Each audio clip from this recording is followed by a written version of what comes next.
Hi, my name's Omar Khan. I'm a writer and actor, and stay tuned to the Voice It Out podcast.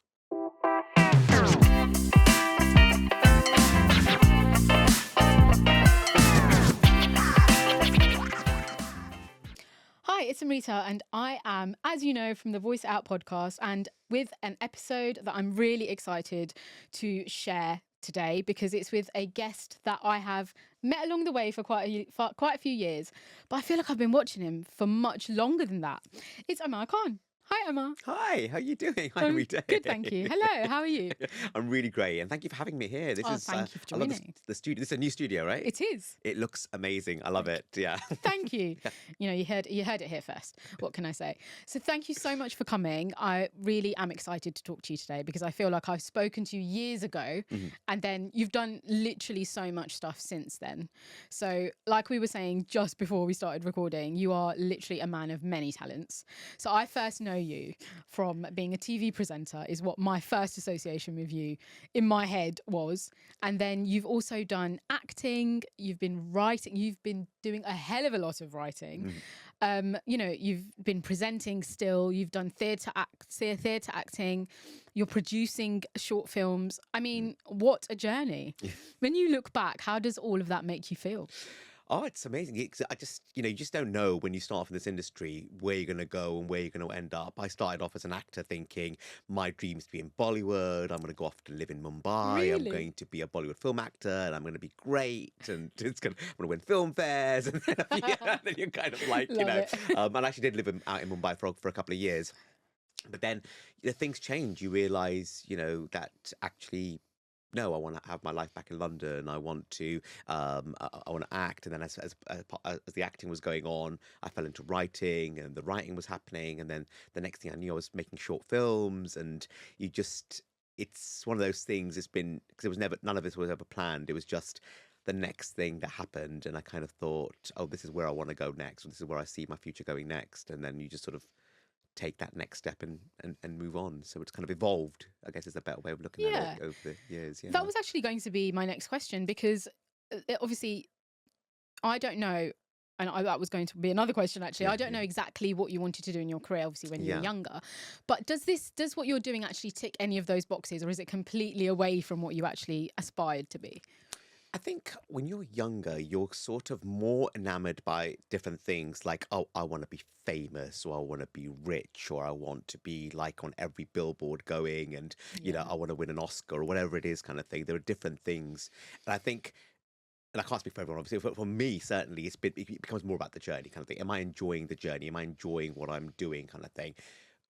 No, fine, I'm not, a household name or whatever, but I'm doing theatre that I love doing. I'm making short films that I love doing. I'm writing TV shows that I enjoy doing. I've got a life that I enjoy and I love, and I'm happy doing that. And if a part of that, fine, things evolve and I get a Netflix show or something, or end up getting a sort of breaking big, great. If that doesn't happen, doesn't matter. The important thing is that you're enjoying what you're doing, and and are happy. More than anything else. I like that kind of train of thought because it's literally about fulfillment then, isn't it? It's not so much about the accolades or whatever else might come along the way. It's more about you being fulfilled. So I've got to ask you now, which part of what you've been doing in the last few years fulfills you the most, or do you feel fulfills you the most? I think the fact that I can kind of just in this industry, I think you have to be kind of doing a lot of things. You can't often. You can be just an actor, or you can be just a writer. And I think sometimes if you've got like a couple of strings to your bow, you can do better in this industry. And I've fell into that. So the other thing is, so I'm an optician as well. So I'm a qualified optician. I've done that for many, many years. I'm still qualified, and I still occasionally work as a locum. And until about 6 or 7 years ago, 90% of my earnings came from optometry. 10-20% came from acting and writing. Over the last 6 or 7 years, it's changed. The majority now comes from acting and writing. So before, it always felt weird when if someone said, oh, so what job do you do? And I say, I'm an actor-writer. It's like, but am I? Really, I'm an optician kind of thing who dabbles in acting, writing. But now I can say, yeah, I'm an actor-writer. That's what I do. That's where, and I think that's fulfilling, knowing that my career is going in that right direction, that I'm doing a job that I'm passionate about, that I Mm. love doing, and I can make a living doing that. I can support my family doing that as well. It's not just a sort of a glorified hobby. It's actually what I want to do. And yeah. Yeah. I think that's so interesting because I think there are so many people, as you say, that obviously keep going into different places in the media kind of thing, like you say, Mhm. wear many hats. But the fact that that's been an actual change for you is so different because I think there's so many people out there that actually, even if they are writing and they're getting a lot of jobs, can't actually move away from what is their day job to actually make it into a career Yeah. that is paid. Because I don't know about any other industry, but I think in the British Asian industry it's difficult to find paid things Mhm. because a lot of people expect freebies or want freebies, should I say. And I don't mean that in the detriment of Yeah. anyone. That's just how it is. Do you see what I mean? And you've Yeah. got to start somewhere, I think. I think, yeah, it's hard. And, I remember when I made my first short film a number of years ago, I was doing the same thing. I was pulling Mm. favors. I was asking friends to work for, you know, either not being paid or whatever, and we were doing it because there was a common goal kind of thing. We wanted to make it, they were getting an acting part that they really enjoyed, or they were getting to direct something that they wouldn't have had the opportunity to direct afterwards, kind of thing. And it was a bunch of friends muddling together, making something, and if you're in a situation where you haven't got funding, you haven't got nepotism, or Mm. you haven't got a godfather in the industry who goes, here, have a £10,000, go and make a short film kind of thing, that kind of money, it's not for most people, it's not the kind of money that they can just put into a short film. You've got to get that from somewhere. So either you go down the funding route and say, okay, I'm going Mm. to go to Arts Council or BAFTA or BFI or whatever and get that money, fill in a form that's 70,000 pages long, and then there's only 2% of the people who apply who actually get that money, or you've got to find another way of doing it. And I think at the Yeah. start of your career, so I understand why Mm. at the beginning, especially, you end up doing those things where, you work to do your freebies and whatever Yeah. else, but hopefully the idea is eventually you get to the Yeah. point where you're not you can't be mid-40s like me and still be doing and doing all that Well, kind of thing, so I think everyone's journey is different, but yeah, like I said, it's so good that you are now in that yeah, position and that you are regularly getting work, as you say. yeah, And I forgot to mention actually in your intro that you have been writing for Hollyoaks. I mean, that is yeah. massive, and I think that is like congratulations to you for that because I think that is really big, and that shows that the journey you've taken, not as a kind of top of the mountain thing, but it's a really positive thing that you've ended up being in the writing room of that show. Yeah, no, it's been amazing. So I joined Hollyoaks about 2 years ago now, and yeah, I've been there with them since then. I'm a regular writer with them now, so I've just written my fifth episode. In fact, my fifth is shooting literally this week. Oh It'll be wow. on TV in June, and I know I'll be getting my sixth one within the next few weeks. So it's just nice to know that I'm doing regular work, and it's soap, so it's one of the few places in the industry where you can get regular work Mm. going forward. So my hope is that I love working for them. They keep me on, and I can continue doing 3, 4, 5, however they're willing to give me, Yeah. going forward, Yeah. and Hopefully it'll keep coming. that All keeps the coming. episodes. Yeah. And then it's nice as well because then you've got that kind of a little bit of guaranteed income coming Yeah. through a year, and then if you have a bad year where, God forbid, other work isn't coming in, you're not overly stressed because you've still got that Regular, that regular ongoing job base. kind Yeah, of thing. Yeah. exactly. And there are very few sort of regular ongoing jobs in this Yeah. in this industry. So having one like that is it's great, and so yeah, you can have a badish year and you're still in the industry, so Yeah. Definitely. So following on for that, I have yeah. to ask you: have you had any pinch me moments in any of the stuff you've done? Oh, and the things I think I mean there's definitely times when, like, the first episode you write and the first time it comes on screen, says written by Omar Khan, and that is like, oh, okay, that's my work. That was Yeah. 3 months of work that I put into this, and that's now on screen, and that's now, it is there. So there are those. I think because I was lucky as well, like, I don't really get starstruck or celebrity because I was a TV presenter for, Mm. as you remember, from 2002 2009. I was on Sony TV Asia, and interviewed Shah Rukh Khan, I interviewed Akshay Yeah. Kumar, I interviewed Juhi Chawla. You know, I did all these things. So I think because I've been through a lot of that, and I used to work with a producer who was incredible, but she was always like, maintain your professionalism. I'm not having you going in front of Shah Rukh Khan and being, oh my goodness, Shah Rukh Khan, oh my God, I love you so much, kind of thing. You're a professional. You're there to Yeah. do a job. You're going to be professional. You're going to be, so it's like, hey, Shah Rukh, how's it going? I'm well. And, you know, so from a young age, that professionalism was always, I guess, there. So I've never really been the kind of person who gets like starstruck and, oh my God, there's a celebrity there, let's hang out, kind of thing. So it's but obviously there are those moments where you're like, this is, you know, you get like an award for the short film. That, you know, my short Mm. film was BAFTA longlisted, so that was like, oh wow, okay, fine. So, you know, all the BAFTA jurors are going to be watching my short film Yeah. and It's deciding whether they amazing. want to put it on the shortlist or not. You know, so there are moments like that where you think, okay, I do belong in this industry. You know, Yeah. you know, Of things are course. happening. You know, when I get like, I want to, you know, BBC every year they do a call out for anonymous scripts, you know, an open call, and you know, when I've been to the final interview for that like 4 times now. So Oh you wow. kind of, when you get to that level, you're the first time, second time that happens. Again, there's a pinch me moment. You're like, oh wow, okay. So there were only, you know, 3,000 scripts got entered, and Yeah. only 30 or 40 get longlisted, Wow. and I'm at that Oh, stage. that So stage. clearly, I'm doing something right. You know. Yeah, absolutely. I feel like it is like you said, even though it's an ongoing one thing leads to another kind of thing in the media. Yeah. It's a little bit rat racy, I felt like. Now, Mm. media to me has always been my side hustle, so I can't Yeah. actually say that I felt the full force of it. But I feel like it is a bit of a rat race. Yeah. And sometimes there are times, I don't know if it happens in the writing side of it, but there are times where you are competing with people you know to get Yeah. obviously noticed or get that one accolade or, you know, like you say, get to the final stages of this kind of competitive kind of thing that comes along. Have you ever felt like it's been a rat race, and or do you think you've been kind of lucky to not feel it?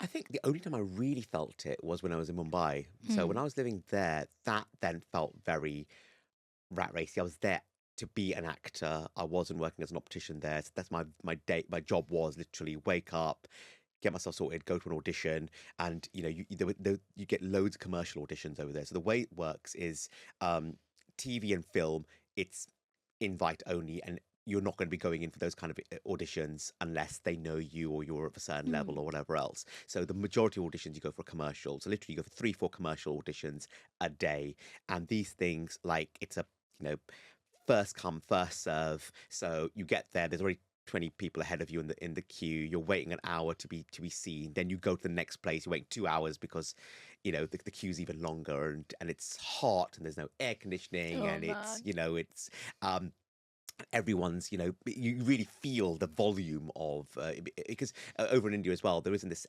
element of, like, over here where it's a bit more regulated, and you know, you have to have a spotlight profile, you have to have an agent, you have to, you know, you're not going to go in, but everyone can turn up. You can literally, Yeah. you know, go off the, you know, the bus and go straight onto an Oh audition, wow. kind of thing. You know, there Really? isn't, you know, so so that's where you really feel it, and you really feel the nepotism. You really feel, like I did anyway, and just that element of competitiveness, and you know, people only want to know you if they feel you can do something for them. So making friendships becomes that bit harder, and when you're Hmm. living there for a couple of years, it just really ground me down. Again, this is my personal experience. I'm sure there are people who've gone out there Mm. and absolutely loved it, and they, you know, they love the hustle and bustle of it. But that really, for me, was like, this isn't working for me. I need to go back to England. And I think, in a way, that having the optometry or having the other job eliminates some of the stress that goes with it. Because Yeah. otherwise, if you're 100% reliant on this industry for your income, and you can't pay your mortgage at the end of the month because you haven't had a job that month, then I can imagine it becoming very, very difficult, right? I can imagine. Whereas I've always been in a situation where, okay, I've got this acting job. I'm going to take 3 months off. I'm going to work this acting job for 3, 4, 5 months, whatever it is. When it finishes, I go back and do optometry and pick that up, kind of thing. It's not a big deal, kind of thing. If I get another job, great, I want it. If it doesn't happen, I'm not stressed about it. Yeah. So that's really helped me in a way not to feel that rat race. And um and competition's interesting because I think what happens, unfortunately, in this industry, it feels like we're competing with our own colleagues and friends, kind of thing. There's only a role for one British Asian guy, and there's like six or seven of them, half of them are your friends Yeah. you already know from the industry, kind of thing, and you feel that sense of that you're competing against each other, and that's what I've always sort of pushed against. I don't want to be competing against. It's not a competition for me. I'm not competing with them. I'm like, if they what I'm an actor. I'm not. Yes, fine. We may both be brown, might be the same age and whatever else, kind of thing. But as an actor, what I do is unique to me, and what Mm, they do is unique to them, and ultimately it's up to the director producer to decide, well, actually I want that flavor or I want this flavor. That's fine, yeah. but I don't see myself in competition with them, and I think sometimes that also can really affect you in this industry, because then you end up feeling this sense of competing with each other and disliking people as like, oh, it's that guy who got that role, it's not fair, Yeah. kind of thing. That was my role and he got it, kind of thing. It's like, Yeah. no, it was his role when he got it because that was his destiny and that was the way it was meant to be, kind of Yeah. thing, because he was right for it. And being upset or angry or upset with them is not helping anyone, kind of No. thing, right? And I think actually if we do the opposite and we collaborate with each other and work with each other and support each other and say that, look, there's this part out there. I'm not going to get it, but I think it's right for you. Let me support you and get you it. But like, I'm not going to get it, but I'm not going to let them have it either, kind Yeah. of thing. And we're competing with each other and pushing each other down. I think that It's quite toxic, it's that quite would be. that's toxic. I Yeah. think if we can work in an industry where we really support and help each other all to grow, Mm, then we can create. At the moment, it feels like there's a small piece of the pie that we're all fighting for, yeah. and I'm thinking, well, let's just make the pie bigger, or let's have our Yeah. own pie, or let's whatever. Yeah. This doesn't have to be that we're fighting for this, for this. Yeah, I Um, totally understand that. And as I said, that does sound really toxic if there are, yeah, those kind of competitive kind of mindsets. I think that for me, what I'm hearing you say is that is not you, and therefore that was probably a bit of a struggle, right, for you to kind of mhm, get your mind around that. Why people think like that, I guess. Why do people see me as competition? And yeah, why should I see you as competition, right? yeah. So I think the next thing I was going to ask you actually is, did you feel any industry pressure in that sense? Or did you always seek to make your own path and not really get caught up in those kind of mindsets or things that kind of you feel like might have got in the way, but obviously weren't getting in the way, were kind of placing you where you really needed to be? Yeah, no, I think, yeah, because also you can get bogged down in, oh, it's not fair. That person won't audition me because they see me as competent, or they Mm, I work for a rival company, so now they won't, or whatever, and get worried about or upset about it or whatever else. Or it's just like, well, no, I just carve my own path and make my own things and make my own short films. And that's where part of the writing came from, but part of mm, that journey came that I'm not getting the roles. I can either sit here and twiddle my thumbs and get upset about it, or I can write the role that is right for me, and then find a way of producing it and making it. And so that's where the writing and then the short film production came from, to create those roles that are right for me and that I want to work at. Was there any point in that kind of time where you ended up writing the role for yourself, as you say? Mm, Was there any time in that kind of time where you felt like this is really hitting my mental health? Because I feel like I was saying literally before we started recording, that I feel like writing can be quite lonely, and in mm. that sense, is it something that you appreciate the solitude of it, or do you actually feel like, you know what, this is what I want to do because this is the kind of role I want to be in, and I'm not getting that? Like, did you appreciate the solitude of it despite that feeling? Yeah, no, I think with writing, it is a case of sometimes you're just in your own world and you're just doing it and whatever else. And luckily, when you're working on a show like Oaks or whatever, you're often in a situation where you're still on Zoom calls with your script editor and talking to production and this, that, and the other. So Mm, there is an element of that loneliness, which yeah, it's there, but like also it's never really bothered me, I think. And also now that I'm that bit older and I've got a 5-year-old daughter, that work-life balance really helps me to have a job. Whereas before, when I was an optician, I had to go. As an optician, you have to physically go somewhere to yeah. work, right? So 9 to 6, I'm out. I leave house at 8. I don't come home till 7. I can't do the school pickup, I can't do the drop off, and having a job now where I'm working from home and I can do all the pickups and drop offs, spend 3-4 hours with my daughter, put her to bed at 8 o'clock, and then carry on writing. Actually, it suits my life really, really well. So there isn't that element. I think it is nice. Acting obviously is a different job because then you are actually physically going Yeah. somewhere. You're working with, like when I was working on Bombay Superstars recently, we were like 30 odd people once you add in the stage managers and the orchestra and everyone else. And you're seeing them every day doing the rehearsal process, and it's a different vibe. You know, but I think you can, and then you finish Bombay Superstar and you really miss those guys, and you really Yeah. want to sort of. I saw my Bombay Superstars cast recently, and we had a hangout. But you just, I think you just move on to the next thing, and I think when you've been an actor for this long, you feel sad when a job like that finishes. But yeah, no, I think in summary, I think having that loneliness at home, it's never really felt like loneliness, especially because for me, it's like it's my job, and I just get on with it, and you know, wife's in the house. I can also talk to her if I need to. So, yeah. I love that. I love it. Yeah. I love that you said that because I feel like I've had other guests, male guests, who have sometimes shared that it's difficult for males, difficult for people to sometimes talk about when they are feeling down. It could even just be a bad day, like just Yeah. as we all have them, right? But at the same time, I like that you have kind of said that no, you know what you need, I guess, in Yeah. order to keep your mental health at a good place. Yeah. And I think that what I'm hearing from you again is that your daughter and your family life and the work-life balance that you have help you maintain that, right? Yeah. Yeah.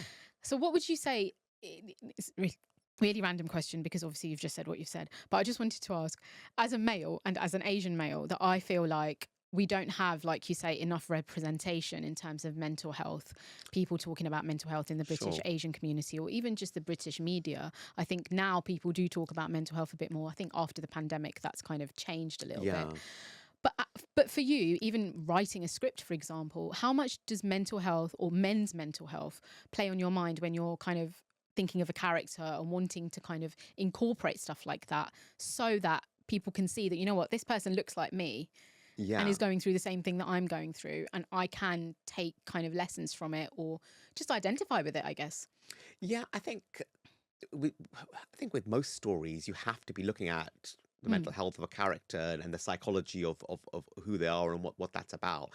So I wrote a comedy a few years ago called The Plunge, which it's a bit of I can say yeah, so it's basically about a guy that gets a dildo stuck up his ass, effectively, kind of thing, right? But ultimately, that's the top line, Yeah. and it's but ultimately, it was about this guy who was kind of lost in this world of, oh, I'm in a new relationship, and how do I deal with this? What's okay for me to say? What's not okay for me to say? Can I say out loud to my partner that this is something I don't want to do? And it's tackling those kind of consent ideas, but from the different angle, from Right. what's that consent like from the male side? So that was interesting, and I think um and then I wrote a film called Voices, which was about a toxic couple who don't realize that they're a toxic couple. They're basically arguing and fighting, and they're complaining about the neighbors. They can overhear the neighbors arguing, and they're like, oh god, those guys next door, those chavs next door, god, listen to them argue, kind of thing, not realizing that their relationship is just as Yeah. toxic and just as bad, basically. And a lot of that is, yeah, you're looking at the psychology of a character, you're looking at their mental health and whatever. But I guess if I had to do specifically mental health of a male character, I don't think I've done that much. But I guess it's always something that um you're always moving around the issue, because ultimately the character psychology is always going to be based around their thoughts and their processes and their mental health. So Yeah, there's I mean, always been an sometimes element of it, I guess. sometimes you Yeah. don't really need it to be that obvious, I guess. Yeah. It can be sort of an underlying thing of the character or a thing of the story, the kind of the whole story, and it can be kind of a mental health related story in its underlying theme. Yeah, I that's guess. it. And I think it's more that, as opposed to me overtly saying this is about men's mental health. There is definitely elements Yeah. of that, and that are part of the story, and it'll be there subliminally, if nothing else. Yeah. So kind of following on from that, is there anything that you have seen that has been of someone else's writing or anything like that, which you feel like, I really wish I'd thought of that, or I really wish I was involved in that? Has there been anything like that? I think there's a lot of the big shows at the moment. Kind of like I'm a big. I mean, I'm very stereotypical, I guess. I like Marvel, and I like it's stuff like that. So Okay, that's fair enough. so you see a Marvel show or a Marvel film and whatever else, and obviously there's a part of you that's like, yeah, absolutely, 100%. I wish I was, I was part of that. Yeah. And I was writing shows like that. I want to be writing for Netflix. I would love to be in the writers' room for something like Stranger Things, or one of these big shows. And who knows where my career will take me, and whatever else.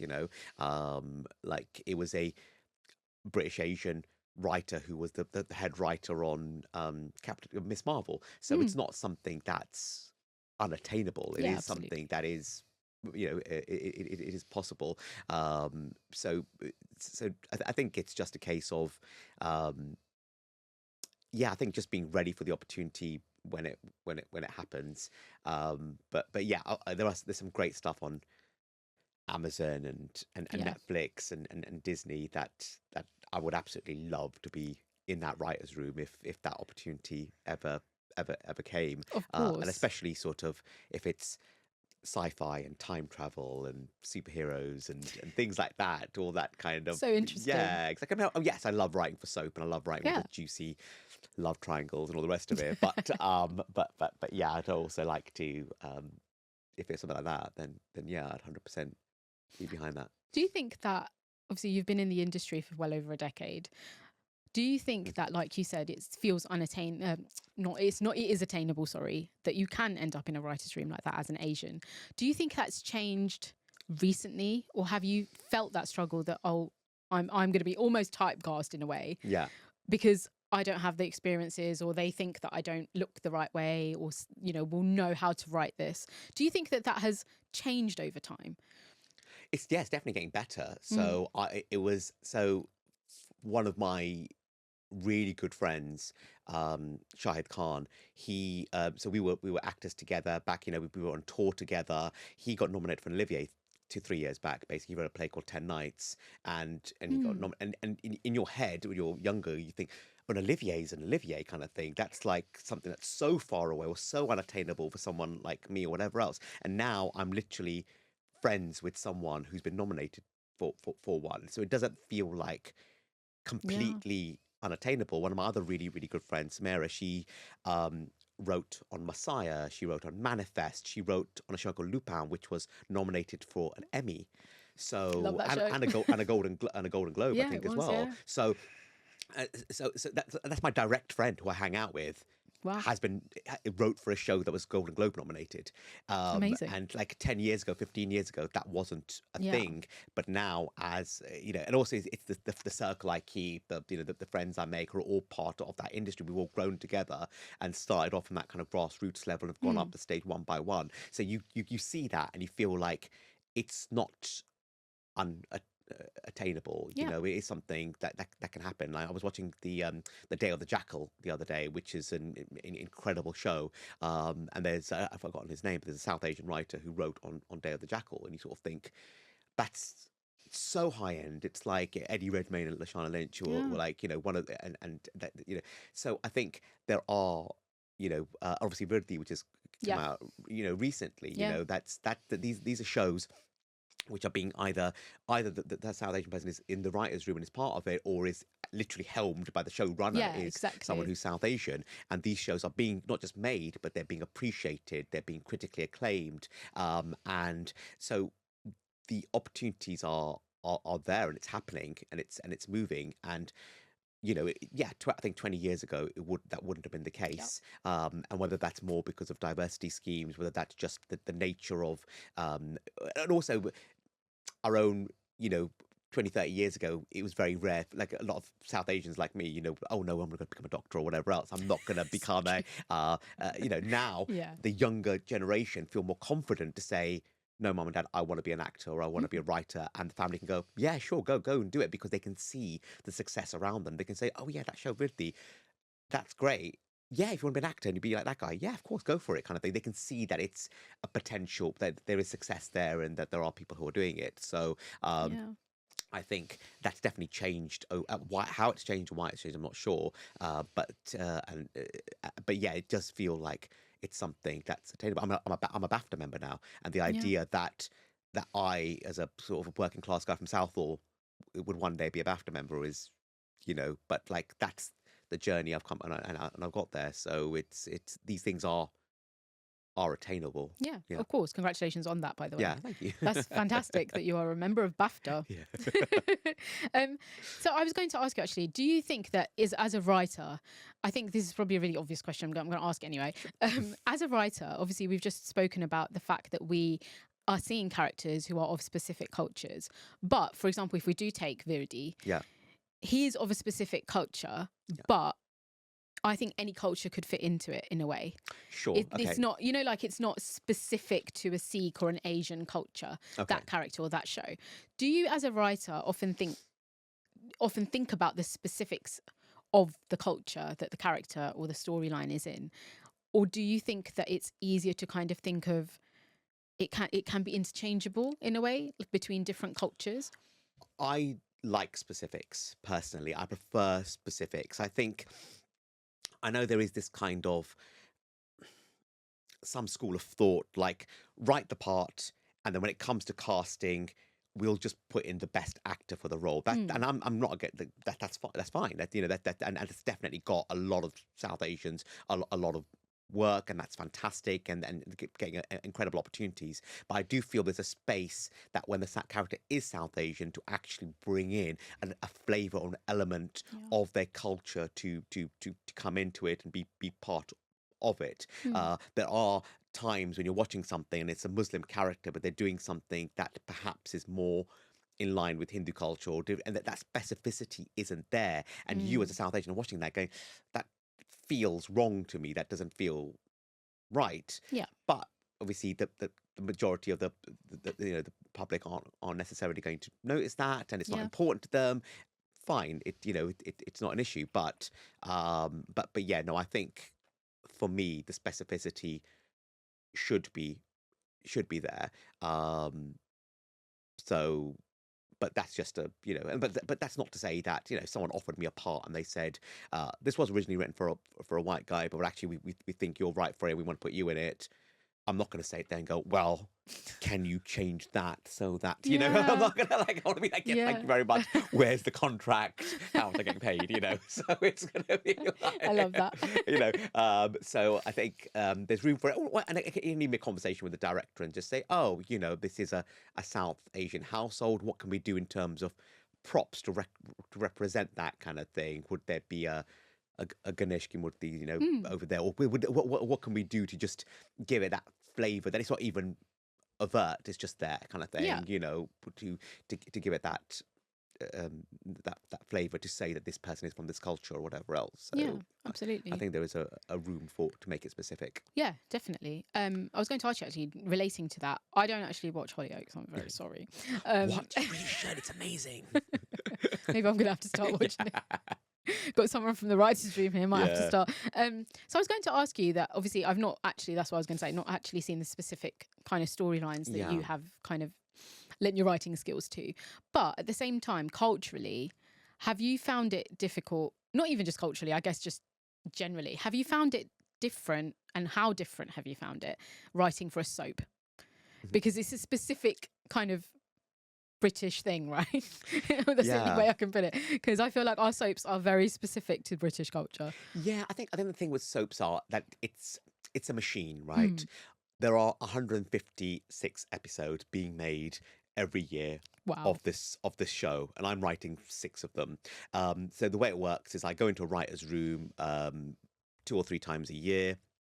We pitch ideas, big picture ideas. We think this person should have an affair with this person, or we think there's room to have a cult come into the show, or we think that this person's having a mental health crisis, or whatever it is. Whatever the big picture issue is, we pitch those. The exec will then go away and work out the specifics, what they do, and they storyline the episodes. So I get an episode which is then come down, and I have to stick to that. So there's no room really for me to. I can disagree slightly or agree slightly, whatever. But there isn't much room for maneuver because Okay. it's a relay race, right? Someone's handing me the baton. Their episode ends on this point, and the next person's episode begins on that point. So I have to fill in the bit in between. So it is an element of you're employed. You do what's necessary for the storyline and to make the storyline as good as is possible. So it's I think with the South Asian characters we have in the show, they're really great characters. They've been there for I think the Malik family have been there since 2017. They've been served really well. I think we could have another big storyline with them at the moment, but I'm sure that'll come. It all works in cycles. You can't always be the A storyline or whatever else. So it comes, but it's good that I'm in that position where I can hopefully recommend storylines and say, okay, look, can we try this with this family or whatever else? But yeah, there isn't that. Whereas when you work on maybe a smaller writer's room, where you work on a show which is a 10-parter, maybe you've got more influence into what can and can't happen and things like that. So you just, yeah. I think that sounds really interesting, though, to be part of a soap. I just thought, that's amazing. Yeah. I think that is really amazing that you, even if it is 6 out of 156, I think you're still making an impact with your skills and your kind of ideas, I guess. And I think that is it's a really positive thing. Oh, thanks. Yeah, Well done. yeah. Cheers. If you don't mind, I'm going to head to our end section. Okay. Which is a this or that section, which I'm sure everyone is familiar with. Okay. Are you ready? Sure. You're meant to be a bit scared. No, I'm joking. Yeah. You're not at all. Okay. Some of them are relating to your career. Yeah. And some of them will be completely not relating. And feel free to give or not give an explanation. Okay. It's entirely up to you. Okay. Ready? Mm-hmm. Cool. Fine dining or fast food? Fast food. Nice. Okay. Film or TV? TV. I'm going to have to ask you why. I think, you know what it is? It's become a habit. I think it's a habit thing now as well. Okay. It's weird that I found myself more recently, when was the last time I actually literally put a film on? I think because it's 2 hours, 2.5 hours or whatever else kind of thing, unless it's a specific event like a Marvel film or something else. Whereas TV, because they're more bite size, it's an hour, 45 minutes, you watch the episode, you go off and do something else. And also, I think there's an element of you get more attached to the characters. If you have a 10-parter or a 15-parter, then you sit there and you watch. You get more invested in the characters and the relationships and whatever else. So I think that's why TV at the moment, but that's fair enough. Yeah, it's good to know you're not one of those people. I've got a friend. It's going to be a really random thing to say, but I've got a friend who literally watches 20 minutes every day of a film, and I'm like, I can't do that. Oh no! If I'm going to watch a film, I need to watch the whole thing from beginning to end. But then when you got something like Oppenheimer, which I really wanted to watch, and it's 3 hours, you're like, right, I really better find a day where, especially when you've got a 5-year-old in the house kind of thing, like he's got to be in bed, and then I've got to have 3 hours bed. So it's like, finding that time now has just become difficult as I become old. Yeah, I can understand that, and I don't even have a child. Okay, me time or friends time? Well, a bit of both, really. They both got their space. I think friends time, because at the moment, because I work from home, I get more me time, I guess, automatically. But sounds like it. So yeah, so friends. Cool. Cloud watching or stargazing? Stargazing. I would have chosen that too. Okay, on stage or on camera?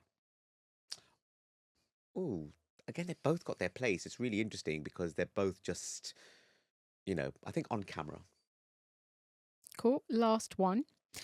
I think I know the answer to this already because really? I feel like you've explained it in one of the others. Watching a film in the cinema or at home?